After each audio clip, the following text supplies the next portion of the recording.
Okay, welcome everybody to this morning's or this afternoon's webinar, depending on where in Europe you are. Today's webinar is on financing youth housing solutions. We're joined by Michelle Norris and Samuel Kilstrom. The first presentation from Michelle is going to look more at options for financing housing solutions a bit more generally, and then Samuel, who runs the Finnish Youth Housing Association, will discuss in a bit more detail how they run their services and fund their services specifically for youth housing in Finland. Before we get started, I just want to remind people that this is our fourth installment in our monthly webinar series. We've been running since January, so we've talked about housing first, trauma, coalitions to end youth homelessness. Of course, today's focus is on youth housing solutions, but a reminder that the final lunchtime webinar series will end next month on the 28th of May, where we will be joined by Two Housing in Italy and the Refuge in France that will be discussing their services to serve LGBTIQ youth. And after the webinar, in addition to sending around PowerPoints, a recording of this webinar, we'll also send you the information to register for that webinar as well. Finally, before I hand over to Michelle, I just want to remind people that you can also look into joining Fianza as a member. Within the last year, Fianza has changed our membership structures. So previously you had to be a homeless service provider operating at a national level. That has now changed. You can be a homeless service provider at any level. You can be a foundation, a think tank, and belong to a research unit or university. And you can also work as a policymaker at local, regional, or national level. So cities, agencies, ministries. This is part of Fianza's initiative to broaden our membership and broaden the mission to end homelessness in Europe, because of course we can't do it only as homeless service providers. It has to be a bigger coalition. And within the follow-up information, if there's anyone who's interested, we can send around information for joining Fianza. I'm going to hand over now to Michelle, who's going to go through her presentation on financing housing solutions. Michelle is a professor of social policy, and she's also chair of the Irish Housing Agency. So Michelle, over to you. Thank you, Robbie, and good afternoon, everybody. I hope you're all keeping well. I've been asked today to look at financing housing for homeless people. What I plan to look at is arrangements for funding social housing in particular, and also other housing provision for low-income and marginalised people in Europe. I'm particularly going to look at young people today, and hopefully that will tie in with Samuel's presentation, which is following on from mine.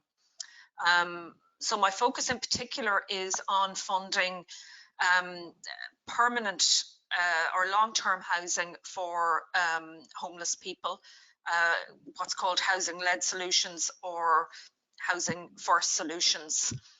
And my reason for focusing on this in particular is the work of Fianza's youth network focuses on housing-led solutions, housing first solutions as the best solution for housing homeless youth long-term.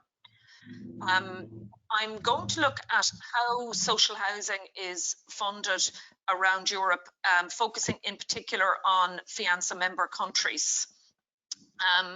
And then I'm going to look at, in the closing part of my presentation, the funding options that could be drawn on by Fianza members if perhaps you're a homeless organisation which isn't a social housing landlord. So if you're providing services for homeless people, non-housing services, or if you're providing emergency accommodation for homeless people and you want to move into provision of long-term housing, what are the funding options you can draw on? What are the barriers to accessing the funding options for new social landlords, new social housing providers, and how we can overcome those barriers? So as Robbie mentioned, I'm an academic at University College Dublin in Ireland, and I'm Professor of Social Policy, and my work looks at social housing provision, financing, and management and maintenance around Europe, Western Europe in particular. So when preparing the presentation, I drew on my academic research and the academic research that's available on how social housing is financed around Europe, and the implications of the different methods that are used to pay for social housing, their implications for the characteristics of the social housing sectors in different countries, how big they are, how small they are, whether they're growing, whether they're shrinking, and also their implications in terms of the access of homeless people and very marginalised people into social housing. When preparing the presentation, I also drew on my experience as chair of the board of the Housing Finance Agency. And the Housing Finance Agency is the state intermediary lender for social housing in the Republic of Ireland. The agency was set up in 1982, and I've been chair for 9 years now. So this is my final year as chair. And the agency borrows on international capital markets. It also borrows from the European Investment Bank and the Council of Europe Development Bank. And it acts effectively as a bank for the local government sector in Ireland. Local government organisations, municipalities deposit money in the agency. And all of this money then is collected together and it's lent on for the provision of social housing, housing for homeless people, also people leaving homeless emergency accommodation. And we also fund the provision of mortgages for lower income home buyers. So currently the agency has an outstanding loan book of 4.6 billion euro. And my experience with the agency has given me some useful practical insights into the challenges of accessing this types of funding faced by different types of social housing providers, and particularly new social housing providers and smaller organisations that may have rely on donations or charity income. So in my presentation today, I'm also going to draw on some of my practical experience in dealing with these organisations and chairing the board of this state lender for social housing. So I wanted to start the presentation by looking in general terms at how social housing is funded in European Union member states. To give you a background and explain the main sources of finance that are used to provide social housing. So in almost every European country, the social landlords rely on two types of funding: capital funding for the construction, purchase and renovation of buildings, and also revenue funding. So that means ongoing funding. They need to service the debts, repay the loans taken out to build dwellings, and also to fund the management and maintenance of dwellings. And for some homelessness organisations, you may also need to fund specialist supports for tenants who've come from homelessness. So as this kind of table outlines, in terms of capital funding, there are four main sources of capital funding that are used by social landlords in most countries. The first is government funding, and it takes the form of government loans, so loans provided by organisations like the Housing Finance Agency I mentioned I'm involved in, that are raised by government or guaranteed by government, so the government guarantees their repayment. Also capital grants, so money that's given from government to social landlords that they don't expect to be repaid. They give them a amount of money to buy or build a dwelling. Some governments also provide loan guarantees for loans that are raised by social landlords. So a social landlord can go out and raise a loan from a commercial bank or another lender, and the government will guarantee that they will repay a part of it in case of default. And it's a useful way of keeping the interest rates down. Sometimes governments also give land for the construction of social housing, give land to social landlords. Non-governmental sources are also quite widely used to fund social housing, and there are two types of non-governmental sources used primarily. The first are commercial sources, so profit-making sources of money. So commercial bank loans are used very widely in England, for instance, and also bonds raised by social landlords are used very widely in Denmark. Some countries also have non-governmental sources of capital finance for social housing, which are non-profit. So an example is the Sparkassen, the savings banks in German-speaking countries, and the Caisse de dépôt in France, which is a system where households save money and they have tax incentivized savings accounts, and then that's lent on for social house building. In most countries, social landlords themselves also have to contribute to the capital finance for social housing. So they do this either by providing land or equity finance, in other words, cash money towards the building or purchase of new social housing. And in some countries, this equity comes from the proceeds of sales of social housing, often just sales to tenants, so privatisation. Also, in some countries, tenants contribute to the costs of building or buying social housing through security deposits. In Austria, for instance, they pay quite a large deposit when they get a social housing tenancy that's used to fund the construction costs. So then on the other side of the balance sheet, in terms of revenue funding comes mainly from government or tenants. And in terms of government finance, a lot of governments across Europe provide housing allowances, sometimes called rent allowances, or housing benefits, so income-related social security benefits to tenants that enable them to pay their rents. It's very common as well for governments to provide interest rate subsidies to social landlords, so they provide a subsidy to keep the interest rate down, particularly during the years immediately following the construction of the dwellings, when interest rates can be challenging to subsidise. And a lot of these subsidies focus on keeping interest rates flat, which I'll mention in a while is an important benefit in terms of financing social housing. Then also the other main source of revenue funding is from rents, and there are lots of different ways used to set rents in social housing around Europe. But most of them fall into one of four categories. So in some countries, the rents are linked to the cost of housing provision. How you calculate cost, of course, can be complicated, but it's normally related to the cost of buying or building the dwelling, or just the construction costs in some cases. But in some countries, rents aim to recover the costs of buying or building the dwelling over the long term from the tenant. Other countries then have rents which have no relationship to costs, they're just related to tenants' incomes. So that higher income tenants pay higher rents, tenants with lower incomes pay lower rents.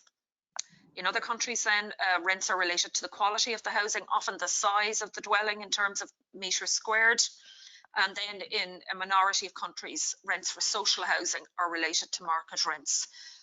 Very rarely 100% of market rents, but they might be 60, 70 or 80% of market rents. So they'd reflect the rent in the locality where the dwelling is provided, and then a discount to make it affordable to tenants. I should mention that in a small number of countries, there's no capital funding for social housing. There's just revenue funding, and that's used to provide alternative types of housing, which I'll talk a little bit about later in the presentation. So I want to move on now and discuss the implications of these funding, different systems used to fund social housing. And the first issue I'm going to look at is their implications for social housing provision, the size of social housing sectors, and how much social housing is built over the decades and provided. So in some countries, social landlords draw on a lot of different sources of capital funding to fund social housing. So an example is Austria, where social landlords use government loans, commercial loans, non-profit loans, also social landlords' own equity, and quite substantial security deposits from tenants to fund social housing. So I call these systems mixed capital funding models. They draw on a lot of different sources of funding. So in terms of the implications for social housing sectors, countries which have a lot of different sources of capital funding available to social landlords tend to have larger social housing sectors, tend to have higher output, higher building or purchase of social housing every year, and also tend to have patterns of output which are more even, or less prone to rising and falling, booming and busting, as we say in English. And the reason for this is sectors that have a lot of different sources of funding aren't really exposed then to problems in one sector or another. If, for instance, after the credit crunch in 2007, we saw the amount of money available from government to provide social housing falling, social landlords in Austria were able to rely more on commercial finance and non-profit finance. So a mix using a mix of sources of capital funding generally allows for more social housing provision and also more stable provision over time, regular patterns of building, etc. In other countries then, social housing is financed primarily from commercial sources of capital, bonds, commercial bank borrowing, and England in recent decades, England would be an example of that. Prior to 2007, the housing association sector in England was funded primarily by commercial bank borrowing for-profit banks. In more recent years, they have moved towards bond finance. Now, the details of how this is done are quite complicated and vary from country to country, but certainly in England, the use of commercial finance is associated with higher costs. And in English-speaking countries where the commercial finance sector wouldn't be as closely regulated as it might be in other European countries, they take a higher profit from financing social landlords, and generally social housing output is lower as a result, and also the rents charged to tenants can be higher to cover the cost of the commercial finance. Then in other countries, most capital money is raised from government, and Ireland is an example of this. So in Ireland, the social housing sector, the capital costs of social housing are almost 100% funded by either government grants, so municipalities that provide social housing in Ireland get grants from government to cover the costs, and non-profit sector social landlords, housing associations get government loans, but it all comes from government in some source or nearly all. So this kind of reliance on government is generally associated with lower social housing provision, smaller social housing sectors, and also more uneven social housing output over time. So it tends to rise when government have money and then tends to fall during recessions. So that means on average over the decades, total output has been lower. I also mentioned the different systems used to calculate social housing rents in different European countries, and these systems also have implications for the system of social housing. So in countries which have cost rents, rents linked to the cost of providing social housing, such as Denmark, generally those countries have larger social housing sectors, higher output, and better maintenance of the social housing sector over the long term. And the reason for that is that over the very long term, the rents cover nearly all the costs of providing social housing, and the rents paid on older dwellings can subsidise the construction of new dwellings. So in the very, very long term, the sector is effectively self-funding rather than reliant on government. And this means they're less prone to booms and busts in government finance. Also, the cost rents cover the costs, including maintenance. So there's money set aside for upgrading the dwellings after 20 years and fixing the lifts and the windows and the roofs, and big investment you need to do after a period on social housing. Countries then that have systems where rents are linked to tenants' incomes, such as Ireland, and also these systems are commonly used in English-speaking countries outside Europe, such as Australia and Canada. In these systems, social housing sectors tend to be smaller. Output is more uneven, it grows and falls, rises and falls, because the rents are generally not covering much of the capital cost of providing social housing. There's a much higher reliance on government.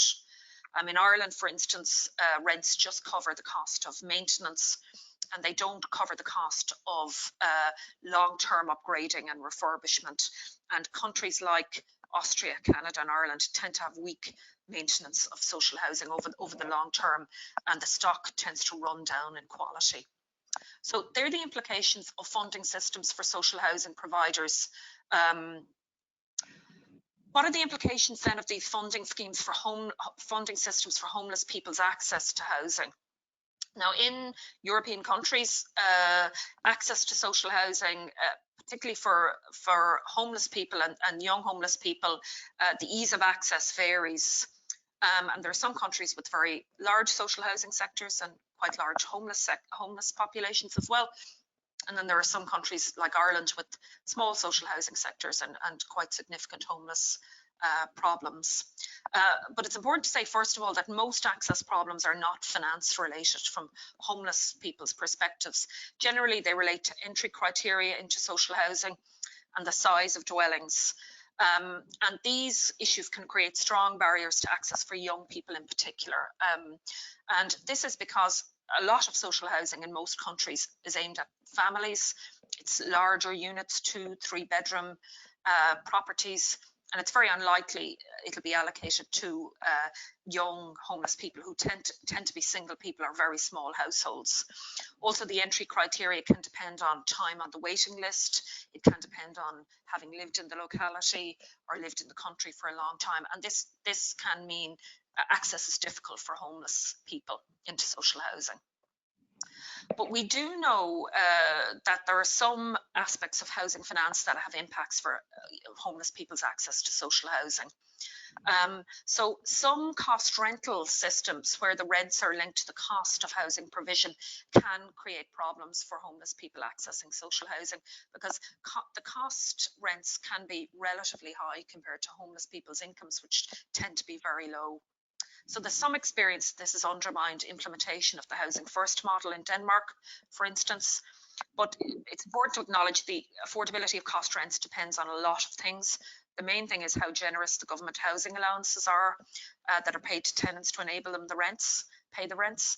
And also it depends on how the landlords use the rents. So in most countries, the rents are all pooled together, added together across the entire housing stock and then averaged out to keep the costs low for everybody. In the Danish system, they're not. They're linked to the costs of building individual estates. This can mean some social housing estates are not accessible for people on very low incomes, but others may be. Other rental systems, as I mentioned, have rents related to incomes, and Ireland is an example of this. So the income-related rent system are very affordable for homeless people. So that helps access, but the problem with this system is it's generally associated with the low supply of social housing. So there may be ease of access, but there's very little housing to get access to. And it's important to emphasise, in terms of homelessness, its lack of access to social housing, which provides an affordable and secure housing source for homeless people, is the key problem, and providing more social housing is the most logical solution to resolving it. So I now want to move on and look at the implications of funding systems for new social housing providers. So if there are FIANSA member organisations that aren't currently providing social housing, you're not currently a social landlord, you're currently providing other types of support for homeless people, perhaps emergency accommodation, and you want to get into providing social housing, how do the different funding schemes that are used help you with this, or provide a barrier to you getting involved? So I mentioned that some countries used mixed capital funding models for social housing. They draw on a lot of different sources of capital. and Austria is an example of this. And in those countries, these funding systems generally create strong barriers to entry for new social landlords. For instance, there's a need for organisations to provide equity finance, land or cash towards the cost of building or buying dwellings. There's generally very strong regulation of the social housing sector, and it can be difficult for a new organisation to meet those regulations, even though there's a strong argument for strong regulation. In terms of new organisations setting up as social landlords, it can make that difficult. And also managing a complex funding model where you get private finance, non-profit finance, government finance, that is challenging. The big advantage of these systems is once they're established, once you're set up as a social landlord, it's generally easier to increase supply and maintain the housing stock well over a long term. Countries then that use commercial sources of capital to finance social housing, the barriers to entry to new organisations in these countries really depend on the extent to which housing allowances are provided by government to enable organisations to service these commercial loans, repay the commercial loans, in other words, and the level of the rents paid by tenants to service the loan.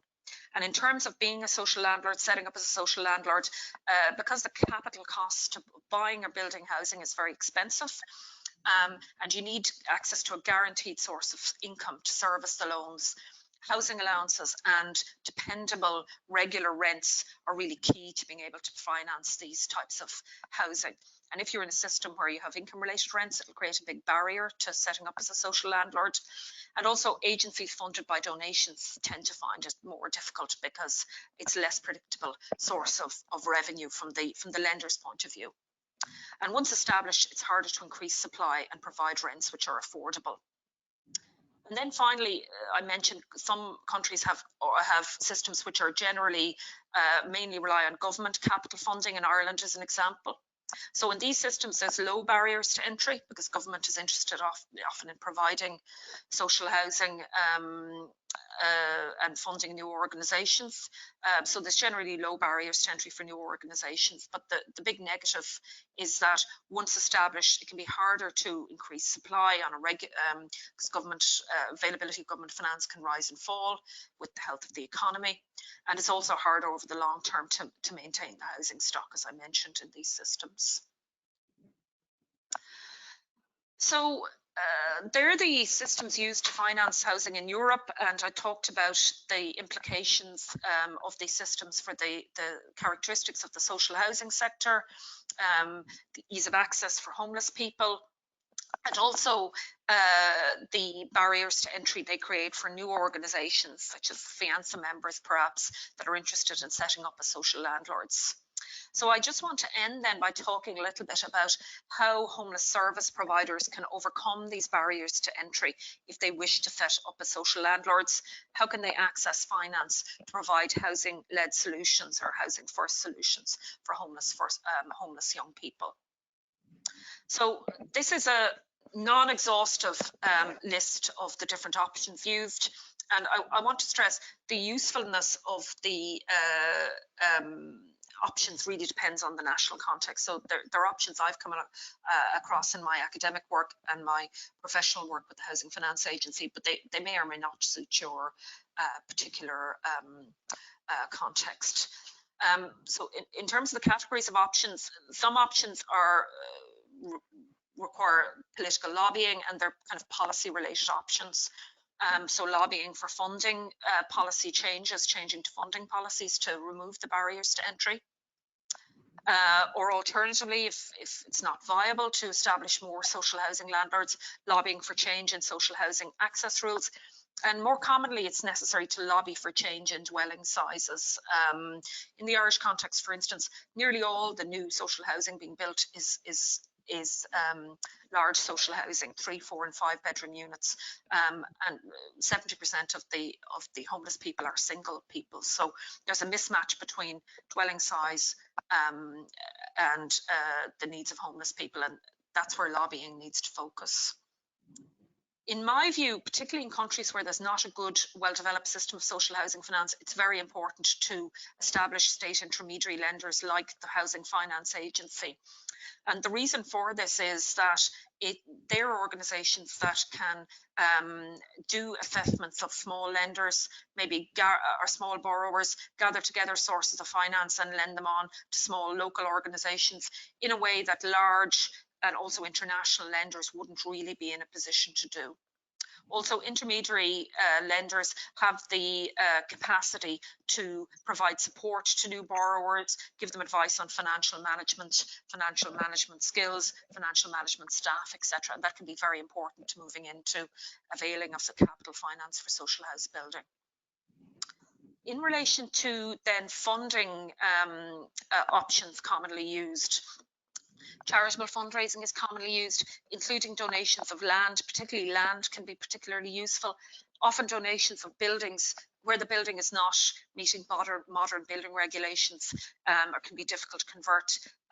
Donations of buildings, in my experience, are much less useful than donations of land.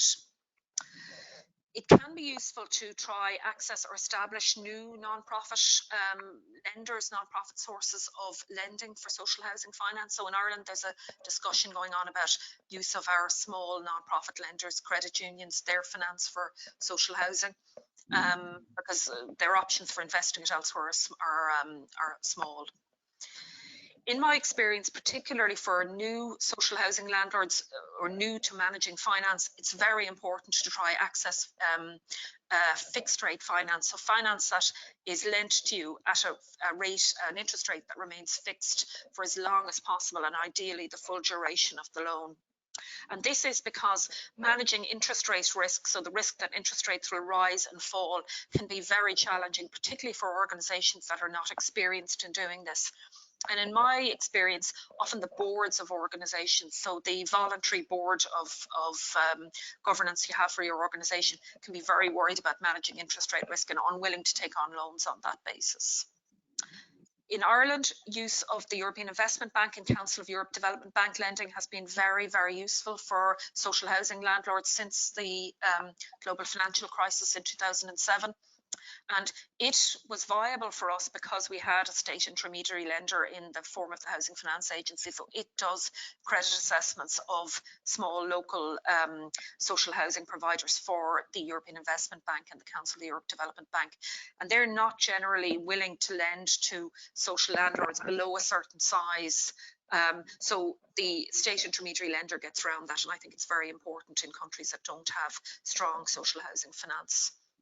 There is talk about using the new InvestEU programme, which is 36 billion of the EU budget, to provide guarantees to leverage investment in the EU economy. There's talk of using some of that for social housing, and that could be particularly useful in countries that don't have national funding for social housing.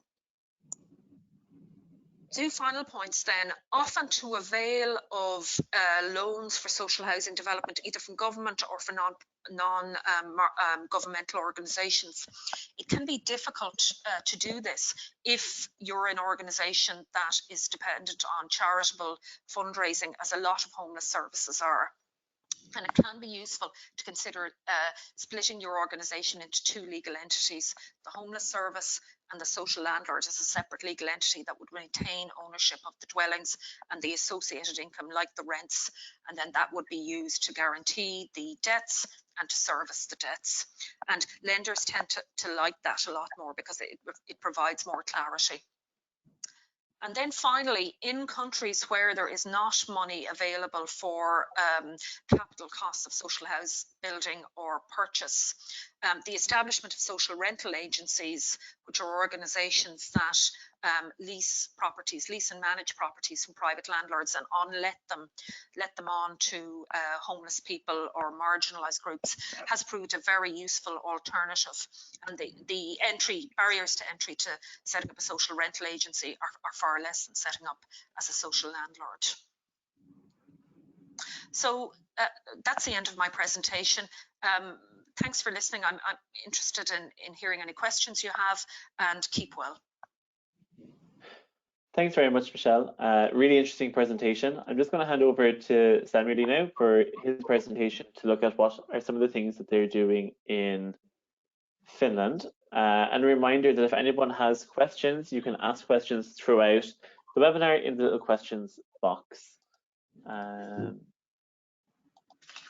Perfect. Are you able to bring up your presentation, Samuel?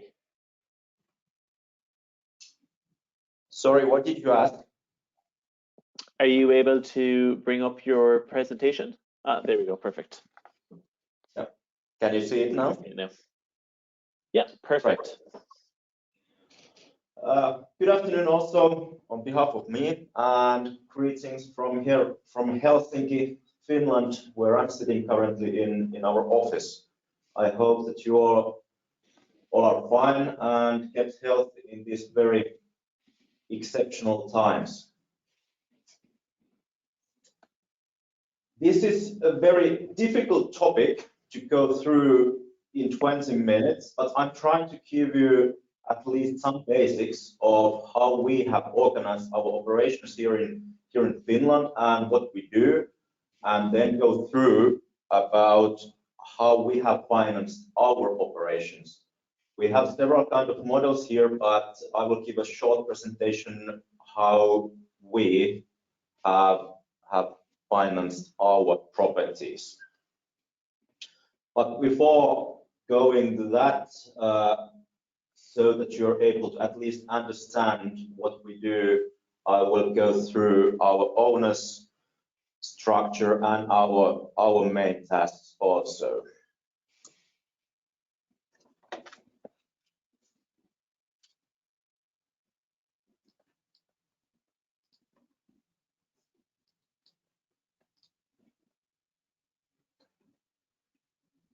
I'm just changing a little bit my own view. Are you still able to see my presentation? Yes, we can still see it. Good. So about NAL, what it is. It's a Finnish Youth Housing Association, and here in Finland we are using this NAL. It's a short or definition from the Nuorisosääntö-liitto, which is the same in Finnish as this our English term for the association.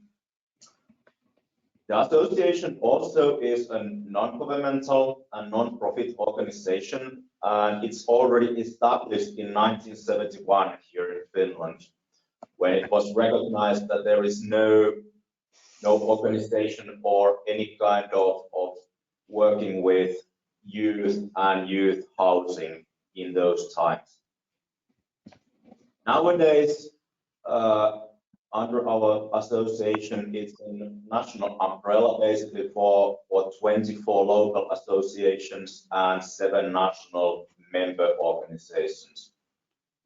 And this association owns us basically. So I'm working for NAL Asunnot, which means basically NAL flats, and they own us fully.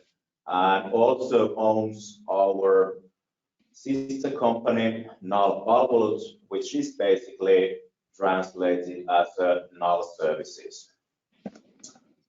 And our association is funded here in Finland so that they will get funds from the social welfare and health organization, and also from funds provided by Veikkaus Oy, which is Finland's state-owned gaming company.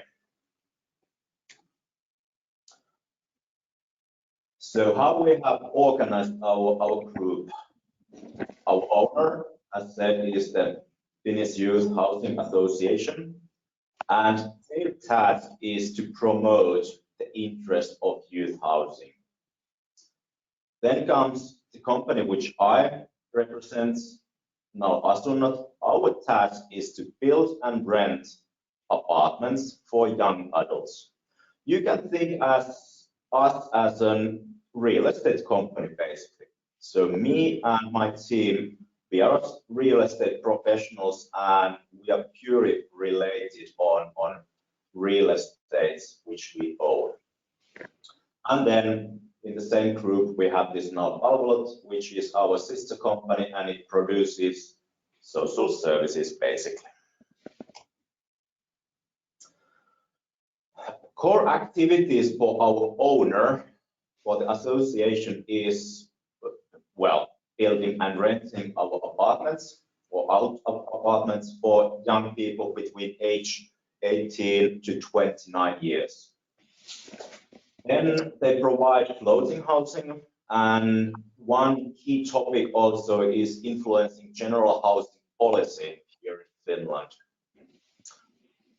And of course, promoting of the interest of youth and producing and sharing information and material which concern young people in general.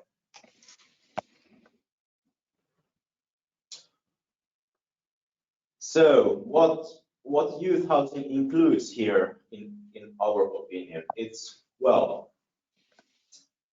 we have responsible resident selection process, and it comes from rules that we haven't written. It comes from those operators and financials which, for example, is giving funding for us. Of course, introduction for new residents and possibility of support, different kind of guidance and counseling, everything what a young person which can be first moving out from the home, and giving all kind of support what he or she might need for able to live independently. Of course, participation in decision making in the housing community is the influencing work that our owner is basically really trying to do here. Then comes to the company which I represent, and I'm the managing director here in Alasunnot. We are also a non-profit company, and we rent and we build housing for young people. And what this non-profit company means, it means that we are not able to make any kind of profits, and our rents can only include our capital expenses and basically our maintenance costs. And that's the rent what we are collecting from our tenants. In my team, we do construction, project management, real estate management, and of course the leasing and renting. Currently, I have 15 persons in my team. We own today roughly 2,000 apartments in 16 different cities or municipalities here in Finland, mainly in Helsinki metropolitan area and the biggest university cities. And these 2,000 apartments is split so that we have today 50 different properties, and we always own the whole property. So we don't own any stocks or shares or any kind of other matters from apartments. We always own the whole property. As already said, we are owned by the Finnish Youth Housing Association fully, and our funding comes from, of course, the rents, but the basic funding and the loans for the housing construction through subsidized loans, investment grants from the government, and previously for our older properties, it has come from the slot machine association, but that's not anymore done in Finland. We have been founded in 1993, so we are not either a very new company. Today, our balance sheet is roughly 172 million euros, and the property's market value is 322 million euros. It means that if our owner or someone else would say that we wouldn't do this business anymore, we could sell those properties with a market value of that for the normal investors. So for who? Already said, young people between age 18 to 29 years who are employed or trying to become employed.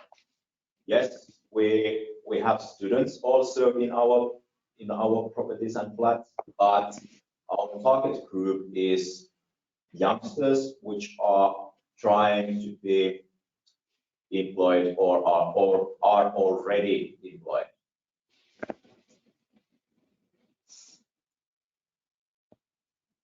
Everything what we do is under the restriction of ARA. ARA is the Housing Finance and Development Center here in Finland. And I will come back to you more detailed what they do, and I will use this Finnish term ARA in the end of this presentation, but it is basically the center which also monitors our tasks and what we do. And for example, the tenant selection criteria comes from them. And we don't have any kind of queuing system or any other. So we have open applications in our system, and we have to offer our flats for those who are in the most need of accommodation, who has low income and have low monetary assets, and for example are in a situation that they are homeless or are afraid of being homeless. So what kind of houses we have? Yes, those 50 properties has a plenty of variety, from very modern new concrete buildings to wooden traditional protected small apartments.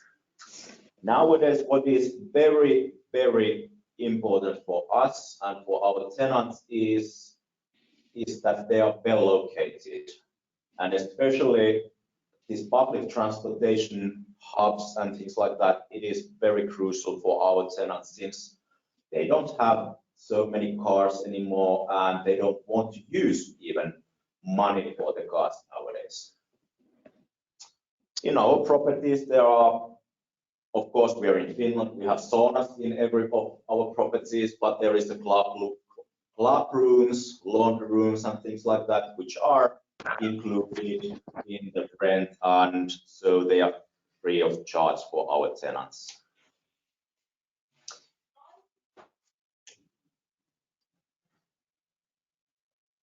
Michelle said already that there is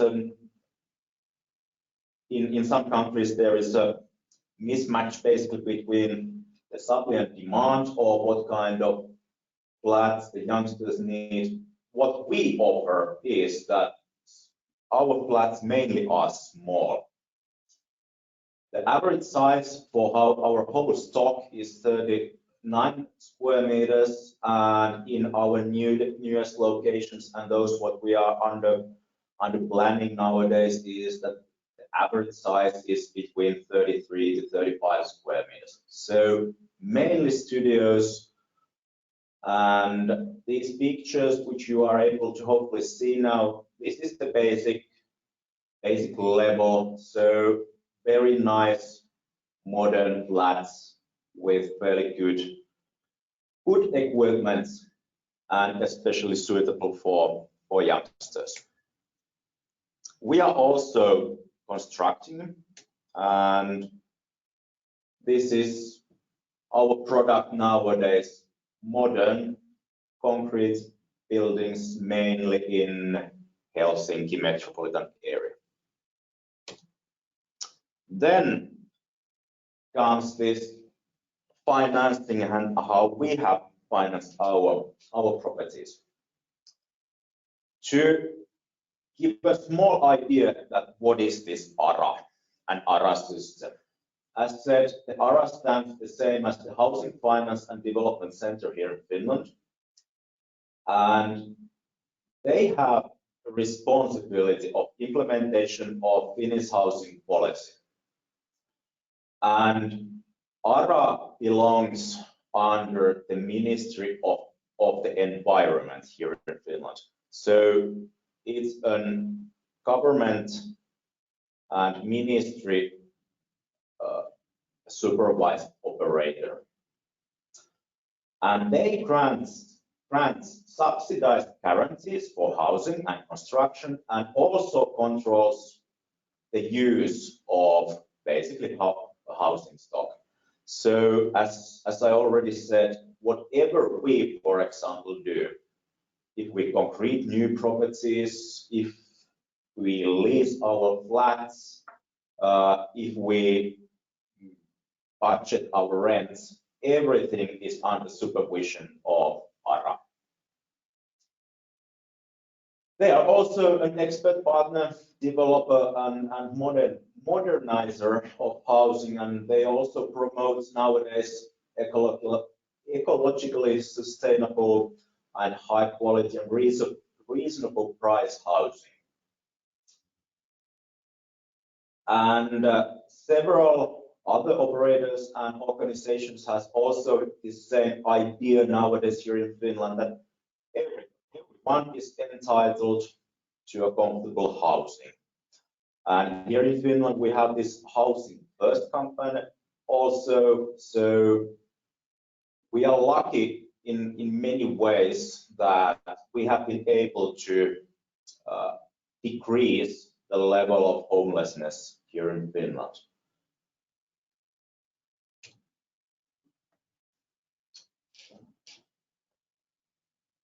ARA's tasks include, they develop sustainable and high quality and reasonable price housing. They support the improvement of housing conditions of people with low or average incomes and special needs group. And they also monitor very carefully and directs us as a non-profit housing corporations to ensure the sound management of financing and allocation of government subsidies to residents of companies like us, for example. They also direct and monitors the use of stock of buildings and manages the risk related to their loans together with the state's treasury. What does this mean is that Finland also is a big country, and we have cities which are growing quickly, and then also we have cities which are losing their habitats. So there is a very different situation compared to Helsinki to compare a small city up in the north in Lapland, for example.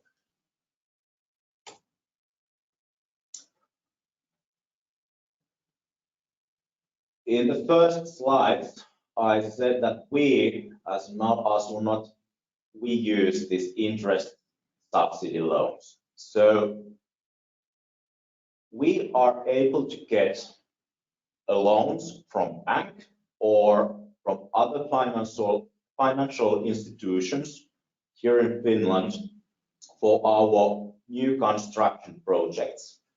And we are able to get the interest subsidy for that. And ARA is basically accepting those loans and gives the state guarantee for it. And they give also an investment subsidies for special needs group. And one of those special needs group includes the students and young people here in Finland, which we are, for example, one of those operators. Those other special groups are, for example, homeless people, refugees, people with mental health or substance abuse problems, disabled people, people suffering from monetary illness, or old people with poor physical conditions. For these kind of special needs groups, the ARA is able to provide interest subsidy loans. And the percentage what they are able to subsidize varies from the group to group. And I have highlighted here this 15%. It's what we are able to get, but the percentage varies from 15 to even 50%, depending from the group to group. And the subsidies actually, and the actual subsidy is granted and also paid by the ARA. On the other hand, when we are able to get these subsidies, it means also that there has to be some limitations for us. Of course, there is how we are able to use and hand over our rental house and homes, and it comes from this very difficult English word. It's an act-on interest subsidy for rental housing loans and right of occupancy. So this is it comes from the law how we can hand over our rental house. And why it is limited, of course, if you're basically able to get a free money, it's purpose to keep also those homes in rental use and also keep those in sufficient period of time, and also maintain the rents and costs in reasonable level. The limitation period varies also depending on the group, which kind of grant have been given. But for example, for us, the limitations are for 40 years. So basically the maximum amount of, or the maximum period of what the limitation can be. Now we have also a new model here in Finland. It's called 10 years limitation period, and it's a new model from year 2018.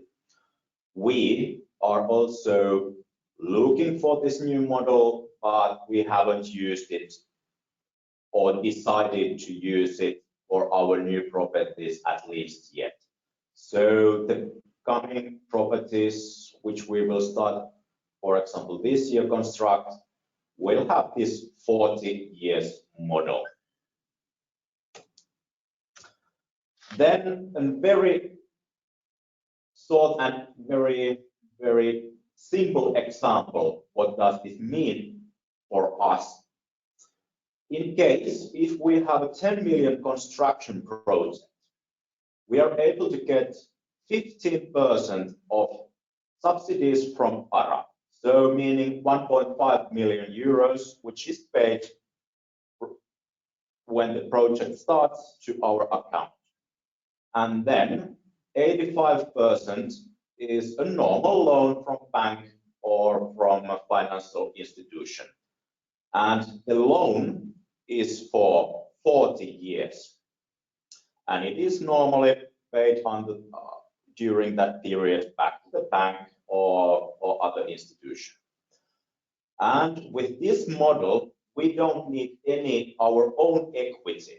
So basically this 15% subsidies can be in some way thought as an equity or own capital. And this is the model how we have been working with our 50 properties previously, and we will work also in coming years in the future. That's in very short how we work and how we have financed our properties. And as said, this is just one model how you can finance this kind of non-profit properties here in Finland. Perfect. Thank you very much, Samuel. And I think what was interesting as well was to see the crossover between some of the things that Michelle mentioned and some of the stuff that you're already doing in Finland. So the importance of that state intermediary, such as the State Finance Housing Agency in Ireland or ARA in Finland, and also the way that you've divided up NAL into kind of 3 different components, a little bit like Michelle was mentioning earlier, between the social landlord versus the part of the organization that gives the social support services. So I think that's really interesting. There are a few questions that are coming in. The first question, Michelle, it's more so for you, but happy to hear your contribution as well, Samuel. Is you mentioned, Michelle, in your presentation, the different ways that you can have funding models for service provider or for social housing. And it looked like the mixed capital funding model was probably the most effective model with the most benefits. But as a service provider, is there any way that you can influence the type of model that you use? Or if you're in, let's say, England, you pretty much have to use the version that's very dependent on commercial. If you're in Ireland, you're stuck with the government capital funding. If you're in Austria, you might have the mixed capital. So as a service provider, can you influence the type of funding that you can access? I think you can, but I think it's quite difficult. Generally speaking, there's a lot, the problem with providing housing of any type, and including social housing, is it requires a big lump of capital investment at the start to buy or build the housing before you can actually provide the service in terms of people living in it, and that's challenging to access. So in most countries, these systems have developed over a very long period, except in the teeth of crises. Like, there was a lot of reform done in Ireland after the credit crunch and the global financial crisis, because we had no option. They're very loath to change, in my experience. Where you can make changes, well, is to lobby for change. And also, I think there is potential to look for new sources of funding that wasn't there in the past. So I think there's potential from non-profit lenders I mentioned, because they need to invest the money that's saved into a small savings bank, and there's very few options to make a return. And there's increasing interest from pension funds or those types of organizations. So there is potential to do that. The problem is it's just very challenging if you're a small organization to try do that. And I think that's where organizations like Fianza or national umbrella bodies could come together in trying to support homeless providers to, build up their financial management skills to enable them access different types of funding. Yeah, perfect. Samuel, is there anything you want to add to that on your own funding model? Well, I have to say that we are probably we are lucky ones here in Finland, basically. So we have a fairly good funding model and financing model, and we have enough funding basically here. And it doesn't matter if you're a big operator or small operator, if you're able to fulfill the criteria of for example, non-profit organization, and those criteria, you're able to get the funding. So that works, from my opinion, very well here in Finland. But the problem is, for example, for us, is that since we are not able to get the land, we are competing from the land with every other property owners, investors. So we don't have a stock of land for non-profit organizations. We have just land. It's all from competing with everyone else. That's the problem. Okay, and And a quick reminder to the participants on the call, you can feel free to put a question into the box.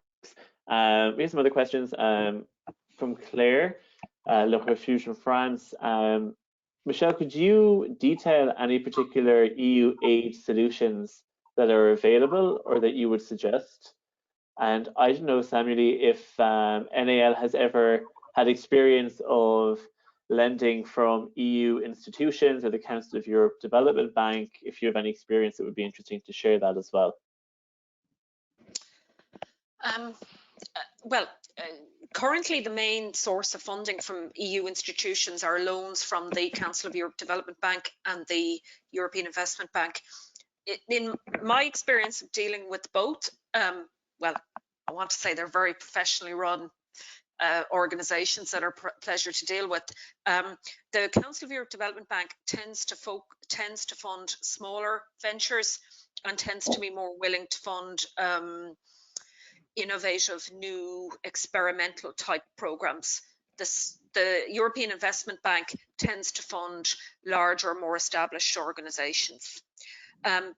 One of the challenges I think FIANZA members will face is that Samuel mentioned, in countries like Finland, there's already a lot of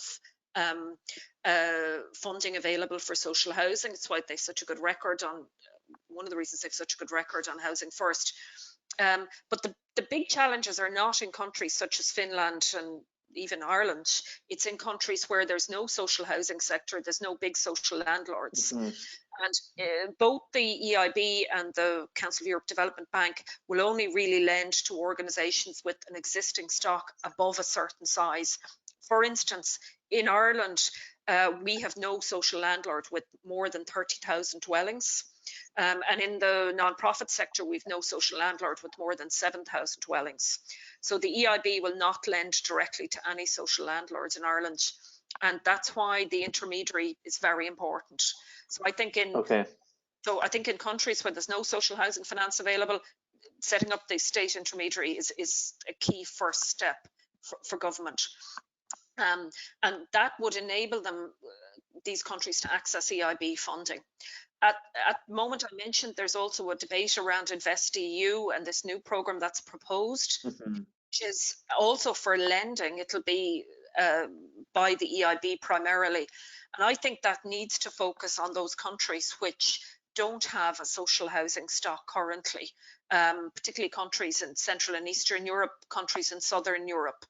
And I think to access that funding, the intermediary role is very important, and also support from national umbrella bodies to give people support in building up their financial management mm-hmm. capacity, maybe restructuring the organisation so lenders will be happy to lend to them. Because it's unlikely government will have enough capital grant money to just give to people to buy enough dwellings in any country, particularly after COVID-19. Yeah. So for sure. My comment on it, I see the intermediary structure as vital. Nearly every country with a large social housing sector has an organisation of this type. But say in countries like Britain, England, there are very large social landlords that can go directly to the EIB, or in the Netherlands. Mm-hmm. For countries with a small social housing sector, it's really important to set up an intermediary. Yeah, stronger together as a group of a coalition rather than individual organizations. And Samuel, have you any experience lending from EU institutions or international funders? No, we don't. And well, what we discussed last year in a couple of our meetings together with other social housing operators is that we are so small, although that we have operators who has over 30,000 flats or dwellings in their portfolios. Those are still so small that EU funding is not for one of the operators.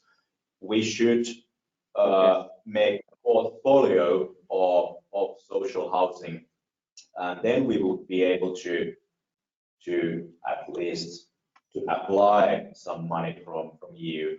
But since we haven't been in a force to do it, since we have been able to get the money here internally from Finland, we haven't done it yet. Okay. Great, thank you very much. That's all of our questions, and I realize that we've also gone over time, so I'm going to bring the webinar to an end. As a quick reminder, the presentations and a recording of this webinar will probably be sent to you on Monday morning or Monday lunchtime even. So if you have any questions in the meantime, you can feel free to get in touch with me and I can pass on your questions to either Michelle or to Samuel Lee. Thank you very much, everyone, and have a lovely afternoon and have a nice weekend. Bye now. Thank you. Have a nice weekend. Bye, everyone.